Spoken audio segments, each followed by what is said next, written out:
Dear students, hopefully all of you are doing well. Today we will discuss about the lungs in the respiratory system. Last lecture में हमने respiratory system का introduction कर लिया था, जो हमारा breathing system है जिससे हम सांस लेते हैं, सांस छोड़ते हैं, तो वो जिस organ के थ्रू होता है उन सभी organs के ग्रुप को बोलते हैं respiratory system. इसमें nose आता है, nasal cavity है, pharynx, larynx, trachea, bronchus, bronchioles and alveoli and the respiratory membrane. Lungs में ये प्रेजेंट होती है, रेस्पिरेटरी मेम्ब्रेन और एल्वियोलाई और ब्रोंकियोल्स. ये सारा हमने डिटेल में डिस्कस कर लिया था लास्ट टाइम, ठीक है. तो टुडे हम डिस्कस करेंगे लंग्स. पहले हम एक बार दोबारा से डिस्कस कर लेते हैं कि रेस्पिरेशन एग्जैक्टली होता क्या है. तो रेस्पिरेशन क्या है? Respiration is the means of exchange of gases between body cells and the environment. तो रेस्पिरेशन क्या है? एक्सचेंज ऑफ गैसेज है between the body cells and the environment. उस प्रोसेस को हम बोलते हैं respiration. This involve the two main process. इसमें है exchange of gases in the lungs, जिसको हम बोलते हैं एक्सटर्नल एनवायरमेंट, और इन द टिश्यू जो लंग्स लेवल पे होता है. जब हमने ब्रीथ किया नोज से और गैसेज लंग्स तक गई और वहां पर जो गैस का एक्सचेंज होता है विद द ब्लड वेसल्स, और इन द ब्लड जब ऑक्सीजन और CO2 का एक्सचेंज होता है तो उसको बोलते हैं एक्सटर्नल रेस्पिरेशन. और जब यही एक्सचेंज गैसेज का ऑक्सीजन और CO2 का टिश्यू लेवल पे होता है तो उसको हम बोलते हैं इंटरनल रेस्पिरेशन. अब ब्रीदिंग क्या है? जब हम इनहेल करते हैं और एक्सहेल करते हैं, सांस को छोड़ते और लेते हैं, तो उसको बोलते हैं ब्रीदिंग. तो breathing supplies oxygen to the alveoli. जब हम सांस लेते हैं तो ऑक्सीजन नोज के थ्रू और हमारे रेस्पिरेटरी सिस्टम के थ्रू एल्वियोलाई तक जाती है एंड एलिमिनेट कार्बन डाइऑक्साइड. और वहां से लंग्स में जो डिफ्यूजन के थ्रू ब्लड में से कार्बन डाइऑक्साइड कलेक्ट हुई है वो बाहर निकलती है, उसको बोलते हैं रेस्पिरेशन. तो इसमें क्या है? डिफरेंट ऑर्गन्स इन्वॉल्व हैं रेस्पिरेटरी सिस्टम में, ब्रीदिंग में, जिसमें nose, nasal cavity, pharynx, larynx, trachea, bronchus, bronchioles and ये जो है हमारे एल्वियोलाइज और लोब्यूल्स, ये सब इन्वॉल्व होते हैं. साथ में 2 मसल्स भी इन्वॉल्व होती हैं, जिसमें क्या है? डायफ्राम आता है मसल्स में, और एक इंटरकोस्टल मसल होती है जो हमारी रिब्स के बीच में प्रेजेंट होती है, intercostal muscles. The main muscles use in normal quiet breathing are the intercostal muscles and the diaphragm. तो 2 तरह की मसल्स यूज होती हैं. स्मूथ मसल्स, एक है ये डायफ्राम जो हमारी एब्डोमिनल कैविटी को और हमारी थोरेसिक कैविटी को सेपरेट करता है. इस मसल्स को बोलते हैं डायफ्राम. ये भी ब्रीदिंग में हेल्प करता है. दूसरा इंटरकोस्टल मसल्स है. ये इंटरकोस्टल मसल्स हमारी रिब्स के बीच में होते हैं. 2 टाइप ऑफ इंटरकोस्टल मसल्स हैं, इंटरनल एंड एक्सटर्नल.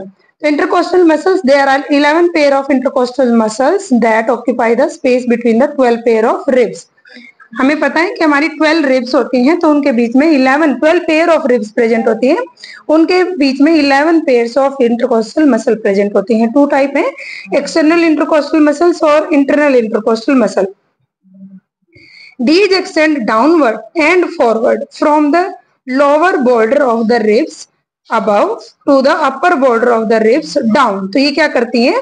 जो हमारी रिब्स है, ये वाली जो मसल्स हैं, रिब्स को डाउनवर्ड साइड और फॉरवर्ड, नीचे की तरफ और आगे की तरफ पुल करती हैं. From the lower border of the ribs, जो हमारी रिब्स का नीचे वाला बॉर्डर है वहां से अबव उसको क्या ऊपर की तरफ पुल करती हैं, और ऊपर वाले बॉर्डर को नीचे की तरफ पुल करती हैं. तो ये क्या करती हैं? जो हमारी चेस्ट कैविटी है उसके साइज को इंक्रीज करती हैं. ठीक है, ये क्या करती हैं? रिब्स को नीचे की तरफ और आगे की तरफ पुल करती हैं. नेक्स्ट है internal intercostal muscle fibre, extend downward, नीचे की तरफ एक्सटेंड होती हैं, एंड बैकवर्ड, पीछे की तरफ, मतलब अंदर की तरफ, from the lower border of the rib above to the upper border of the rib down below, crossing the internal intercostal muscles fiber at the right angle. तो जब ये कहाँ कैसे प्रेजेंट होती हैं? जो एक्सटर्नल इंटरकोस्टल मसल्स हैं उनके ऊपर राइट एंगल में प्रेजेंट होती हैं, और ये क्या करती हैं? जो हमारी रिब्स हैं उनको डाउनवर्ड, नीचे की तरफ, और बैकवर्ड, पीछे की तरफ पुल करते हैं, जिससे कि जो कैविटी है, चेस्ट कैविटी, थोरेसिक कैविटी, उसका साइज क्या हो जाता है? डिक्रीज हो जाता है. ठीक है, तो जिससे क्या होता है? ब्रीथ आउट होता है, ठीक है। और ये क्या है, एक्सटर्नल इंटरकोस्टल मसल्स क्या करती हैं, ब्रीद इन में हेल्प करती हैं। जब हम सांस लेते हैं तो थोरेसिक कैविटी ऐसे फैल जाती है, हमारी छाती ऐसे ऊपर की तरफ आती है, रिब्स ऊपर की तरफ आती है जब हम सांस लेते हैं। तो वो किसकी वजह से होता है, एक्सटर्नल इंटरकोस्टल मसल्स की तरह की वजह से। और जब हम सांस छोड़ते हैं तो छाती नीचे की तरफ जाती है, जो हमारी रिब्स है वो नीचे की तरफ जाती हैं। तो वो किसकी वजह से होती है, इंटरनल इंटरकोस्टल मसल्स की वजह से। Now let us discuss about the lungs. Lungs जैसा कि हमें पता है हमारी बॉडी में थोरेसिक कैविटी में 2 लंग्स प्रेजेंट हैं, one is the left and second one is the right, ठीक है। तो ये लंग्स हैं, इनके चारों तरफ एक कैविटी प्रेजेंट होती है जिसको बोलते हैं प्लूरल कैविटी। और लंग्स के लिए हम एक वर्ड यूज करते हैं पल्मोनरी, पल्मोनरी वर्ड लंग्स के लिए है। ये जो कैविटी होती है बाहर, इसमें प्लूरल फ्लूइड प्रेजेंट होता है, इस कैविटी को बोलते हैं प्लूरा कैविटी। और इसमें बाहर प्लूरल फ्लूइड प्रेजेंट होता है जो क्या करता है, शॉक अब्जॉर्बर होता है। जब लंग्स कॉन्ट्रैक्ट और रिलैक्स करते हैं तो उसको ल्यूब्रिकेशन प्रोवाइड करता है, ठीक है। और ये जो लंग्स हमारे ये थोरेसिक रीजन में प्रेजेंट होते हैं। ये जो राइट लंग है ये राइट लंग है और ये क्या है, लेफ्ट लंग है। There are 2 lungs, one lying on each other side of the midline of the thoracic cavity. जो हमारी midline है thoracic cavity की, उसके one side left और one side right है। They are cone shaped. क्या होते हैं, कोन की शेप के होते हैं इस तरह से। एक एपेक्स है, ऊपर वाले को क्या बोलते हैं, एपेक्स, और नीचे क्या है, ये बेस है, ठीक है। There are cone shaped and have apex और a base और costal surface and the medial surface. ये जो इसका सरफेस है इधर से अगर हम ऊपर से देखेंगे, ये ऊपर वाला जो सरफेस होएगा दोनों का ही, आउटर साइड वाला, और ये इसको बोलते हैं कोस्टल सरफेस। और ये अंदर वाली साइड से ये वाला जो सरफेस होता है इसको बोलते हैं medial surface. The apex, this is the rounded, ये राउंड होता है, and rise into the root of the neck. ये राउंड होता है ऊपर से और नेक की रूट से स्टार्ट होता है, ठीक है।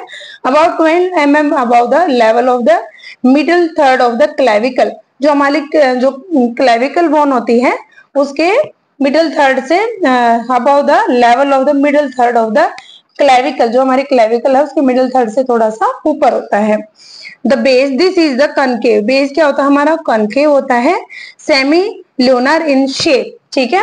कॉन्वेक्स क्या होता है, इसको बोलते हैं, इस वाली शेप को बोलते हैं कॉनकेव, और इस शेप को बोलते हैं कॉन्वेक्स, ठीक है। तो ये जो होता है ये कॉनकेव शेप में होता है। देखो लंग्स जो हैं वो इस तरह से प्रेजेंट है, कॉनकेव, ठीक है, कॉनकेव में होते हैं। And semi lunar, semi lunar जैसे अर्ध चंद्र होता है, चांद को जैसे आधा चांद होता है उसको सेमी ल्यूनर शेप बोलते हैं। In shape and lie on the thoracic surface of the diagram. ये क्या है, ये डायफ्राम है और ये इसका क्या है, थोरेसिक सरफेस। मतलब ये डायफ्राम क्या करता है, थोरेसिक कैविटी और एब्डोमिनल कैविटी को सेपरेट करता है। The right lung is divided into the 3 distinct lobe. Right lung जो है उसकी 3 लोब्स होती हैं। वन इज द सुपीरियर, जो सबसे ऊपर वाली लोब होती है इसको सुपीरियर बोलते हैं, बीच वाली को मीडियल बोलते हैं, और लास्ट वन को बोलते हैं inferior. Left lung is smaller because of the heart occupy space left to the mid line. यहाँ पे हार्ट प्रेजेंट होता है, तो जो लेफ्ट का साइज होता है लेफ्ट लंग का वो कंपेरेटिवली स्मॉल होता है, और इसमें 2 लॉब्स होती हैं, one is the inferior and the second one is the superior. मतलब अपर को क्या बोलेंगे, सुपीरियर बोलेंगे, और लोअर लोब को बोलेंगे इंफीरियर।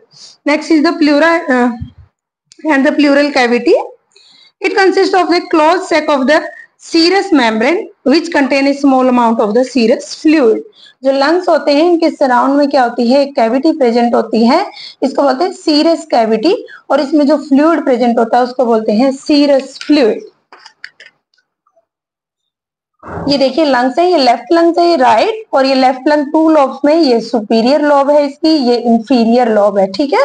और इसकी 3 लॉब है, inferior, superior, medial and the inferior. इसकी 3 लॉब्स होती हैं और ये डायफ्राम के ऊपर प्रेजेंट होता है। ये एपेक्स है और ये क्या है, बेस है। The visceral pleura, this is the adherent to the lungs. देखिए इसकी 2 मेम्ब्रेन होंगी, दिस वन इज, देखिए ये विसरल प्लूरा बोलेंगे इसको, और इसको बोलेंगे पेराइटल प्लूरा, ठीक है। ये प्लूरल कैविटी है, ये बीच वाला जो स्पेस है इसको क्या बोलेंगे, प्लूरल कैविटी। और इस प्लूरल कैविटी में प्लूरा फिल्ड, जो फ्लूइड फिल्ड होता है उसको बोलते हैं सीरस फ्लूइड, ठीक है। This is adherent to the lungs, जो विसरल होएगी, जो अंदर वाली होएगी, वो लंग्स से डायरेक्टली अटैच होती है, इसको बोलते हैं visceral pleura. Covering each lobes and passing into the features that separate them, ये क्या करती है, सभी दोनों लोब्स को ऐसे कवर करती है, और फीचर्स, ये जो है ना, ये जो नोच आपको दिख रही है अंदर तक लाइन, इसको बोलते हैं फीचर। फीचर क्या करती है, लंग्स को डिवाइड करती है। तो जो ये विसरल प्लूरा है, ये सभी जगह प्रेजेंट होती है विद द लंग्स, जैसे जो ये है फीचर्स, फीचर्स के साथ भी प्रेजेंट होती है visceral layer, visceral pleura layer. The parietal pleura, बात करते हैं प्राइटल प्लूरा की, जो आउटर मेम्ब्रेन है ये वाली, इसको बोलते हैं प्राइटल प्लूरा। तो जो प्राइटल प्लूरा होगी, ये रिब साइड में प्रेजेंट होगी, बाहर वाली side. This is adherent to the inside of the chest wall, जो हमारी चेस्ट वॉल है, जो रिब्स की इनर वॉल है, उसको टच करती है। And thoracic surface of the diaphragm, sorry, जो थोरेसिक सरफेस है डायफ्राम का, ये रहा, इसके ऊपर ये प्रेजेंट होती है, इसको बोलते हैं पैराइटल प्लूरा। अब देखिए pleural cavity, this is only a potential space separate two layers of pleura filled with the serous fluid. ये स्पेस होता है जिसको बोलते हैं प्लूरल कैविटी, ये दोनों लेयर को, विसरल प्लूरा को और पैराइटल प्लूरा को सेपरेट करता है, और इसमें प्लूरल फ्लूइड प्रेजेंट होता है, इसको बोलते हैं serous fluid, which allow them to glide over each other, जो फ्लूइड की वजह से वो एक दूसरे के ऊपर क्या कर सकते हैं, ग्लाइड कर सकते हैं, preventing friction between them during the breathing. जब हम सांस लेते हैं, लंग्स कॉन्ट्रैक्ट और रिलैक्स करते हैं, तो ये क्या करता है, फ्रिक्शन को रोकता है। The serous fluid is secreted by the epithelial cells in the membrane, जो मेम्ब्रेन में epithelial cell, secretory epithelial cell present होते हैं, वो क्या करते हैं, सीरस फ्लूइड को सीक्रेट करते हैं। अब हम लंग्स का देख लेते हैं, लंग्स के अंदर क्या होता है। The lungs are composed of the bronchi, bronchi present होती है, स्मॉलर एयर पैसेज प्रेजेंट होते हैं, alveoli, connective tissue, blood vessels, lymph vessels और नर्व, ये सभी लंग्स के अंदर प्रेजेंट होते हैं।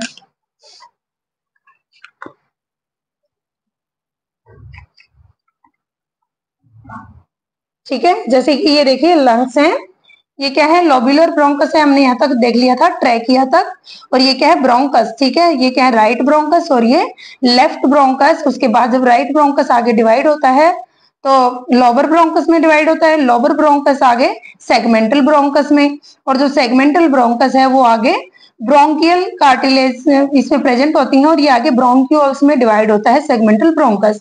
जो आउटर साइड में जो इसमें कार्टिलेज प्रेजेंट होते हैं वो ब्रोंकियल कार्टिलेज होते हैं, ठीक है। तो ब्रोंक्यूल्स जब आगे डिवाइड करते हैं तो ये रेस्पिरेटरी ब्रोंक्यूल्स में डिवाइड होते हैं, और ये रेस्पिरेटरी ब्रोंक्यूल्स आगे एल्वियोलर डक्ट्स बनाते हैं, और उसके बाद ये एल्वियोलाई से अटैच होते हैं, ठीक है। तो इसको बोलते हैं रेस्पिरेटरी ब्रोंक्यूल्स। जो टर्मिनल ब्रोंक्यूल्स होते हैं इनको रेस्पिरेटरी ब्रोंक्यूल्स भी बोलते हैं। ये यहाँ से यहाँ तक, ट्रैकिया से लेके जो लोब्यूल्स तक का एरिया होता है, इसको बोलते हैं पैसेज फॉर एयर कंडक्शन। ये एयर, हवा को पास करने का, एयर को पास करने का, जो हमने ब्रीथ ली है उस एयर को पास करने का एक वे होता है। और ये क्या है, passage for the gas exchange. जो ब्रोंक्यूल से लेके, टर्मिनल ब्रोंक्यूल से लेके लोब्यूल्स और एल्वियोलर डक्ट और एल्वियोलाई है, यहाँ पर क्या होता है, गैसेज का एक्सचेंज होता है, तो इसको बोलते हैं पैसेज फॉर गैस एक्सचेंज। ये सब पूरा इंटरनल, ये कहाँ पे प्रेजेंट होता है, यहाँ से लेके ये पूरा लंग्स में प्रेजेंट होता है, ठीक है।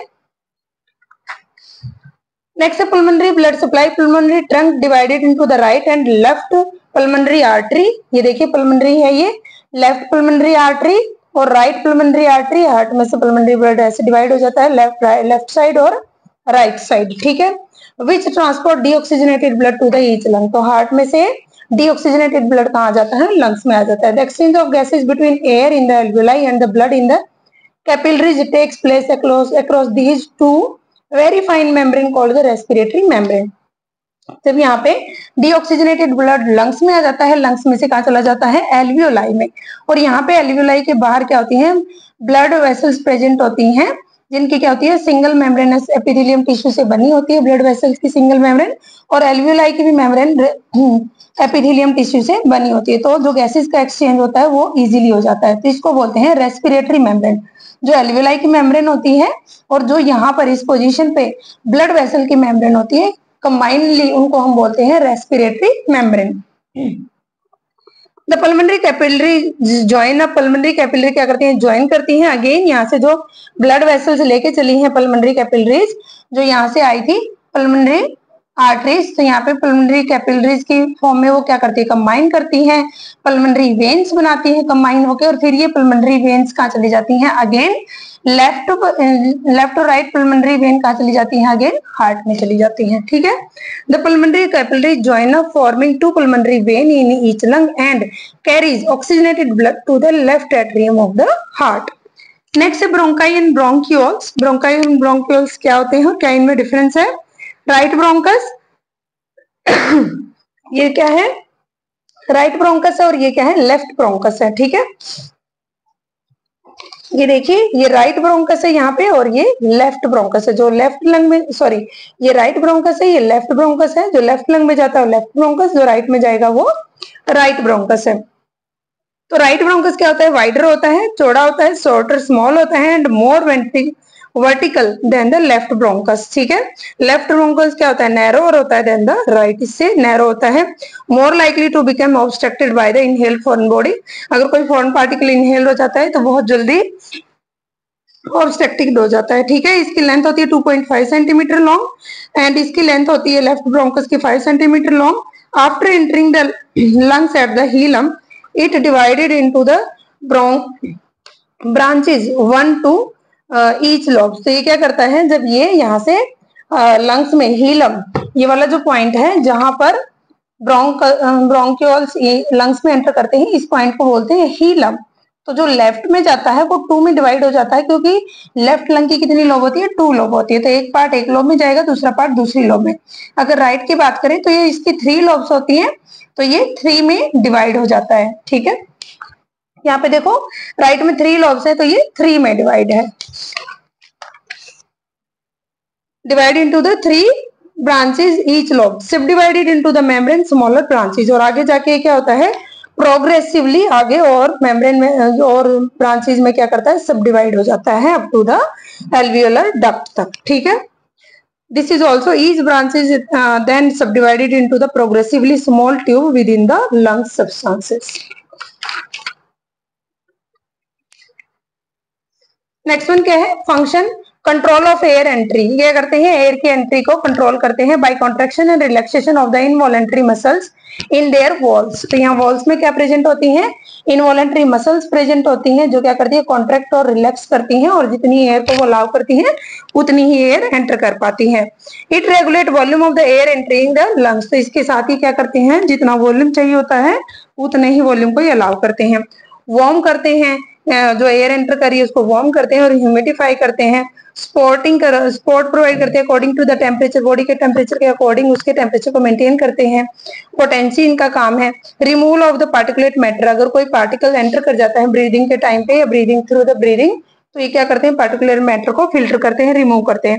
कफ रिफ्लेक्स को भी इनिशिएट करते हैं, ठीक है। अगर कोई मैटर कोई फॉरेन पार्टिकल एंटर कर जाता है तो उसको एक्सहेल करने के लिए क्या करते हैं, कफ रिफ्लेक्स को एक्टिवेट करते हैं, जिससे क्या होता है, जो लंग्स में एयर होती है वो फोर्सफुली आउटसाइड में पुश की जाती है, जिससे हमें कफ आता है, और जो भी पार्टिकल होता है वो कफ के थ्रू बाहर आ जाता है, कोई म्यूकस होता है वो भी बाहर आ जाता है। नेक्स्ट है respiratory bronchioles and the alveoli. Structure देख लेते हैं इसकी रेस्पिरेटरी ब्रोंक्यूल्स की और एल्वियोलाई की। ये है रेस्पिरेटरी ब्रोंक्यूल और ये है alveoli. Structure within each lobe, the lung tissue is further divided into the fine sheet of the connective tissue into the lobules. जो lung tissue होते हैं वो again lobules में divide करते हैं। जैसे कि ये देख लीजिए, यहाँ पे बीच बीच में connective tissue present होते हैं। ये septal cells होते हैं, ये alveolar macrophages हैं, ठीक है। और ये क्या है, alveolar endothelial cells present होते हैं, और साथ में क्या present होती हैं, blood capillaries present होती हैं, ठीक है। ये क्या है, alveolus and the its capillary network है ये। तो विद इन ईच लोब, एक लोब के अंदर क्या होता है, lung tissue is further divided. जो लंग के टिश्यू होते हैं वो आगे डिवाइड होते हैं by the fine sheet of the connective tissue into the lobules. तो लोब्यूल्स बनी होती है और उनके बीच में क्या प्रेजेंट होते हैं, कनेक्टिव टिश्यू प्रेजेंट होते हैं। Each lobule is supplied with air by the terminal bronchioles. जो ये टर्मिनल ब्रोंक्यूल्स होते हैं, बिल्कुल लास्ट वाले ब्रोंक्यूल्स, ये क्या करते हैं, एयर सप्लाई करते हैं लोब्यूल को, विच फर्दर सब divided into the respiratory bronchiole, जो कि आगे सब डिवाइड होते हैं रेस्पिरेटरी ब्रोंक्यूल्स में और स्मॉल स्मॉल ब्रोंक्यूल्स में। डिवाइड हो जाते हैं, एल्वियोलर डक्ट्स में डिवाइड होते हैं, and large number of the alveoli. Alveoli क्या होते हैं? ब्लून लाइक शेप सेक्स प्रेजेंट होते हैं। जैसे कि अंगूर का जो गुच्छा होता है उसमें जो अंगूर लगे होते हैं वो क्या है? एल्वियोलाई काइंड ही होता है। There are about 150 million alveoli in the adult lung. जो हमारे अडल्ट लंग होते हैं उसमें 150 मिलियन एल्वियोलाई प्रेजेंट हो सकती हैं। Exchange of gases in the lung, external respiration जिसको हम बोलते हैं, takes place across the membrane made up of the alveolar wall and the capillary wall fuse firmly together। जो alveolar wall होती है और जो blood vessel की wall होती है वो क्या होती है? फ्यूज होती है together। दोनों ही एपिथेलियम टिश्यू की बनी हुई होती हैं जिनमें एक्सचेंज ऑफ गैसेज इजीली हो जाता है डिफ्यूजन के थ्रू, और इसको हम बोलते हैं रेस्पिरेटरी मेम्ब्रेन बोलते हैं। ठीक है,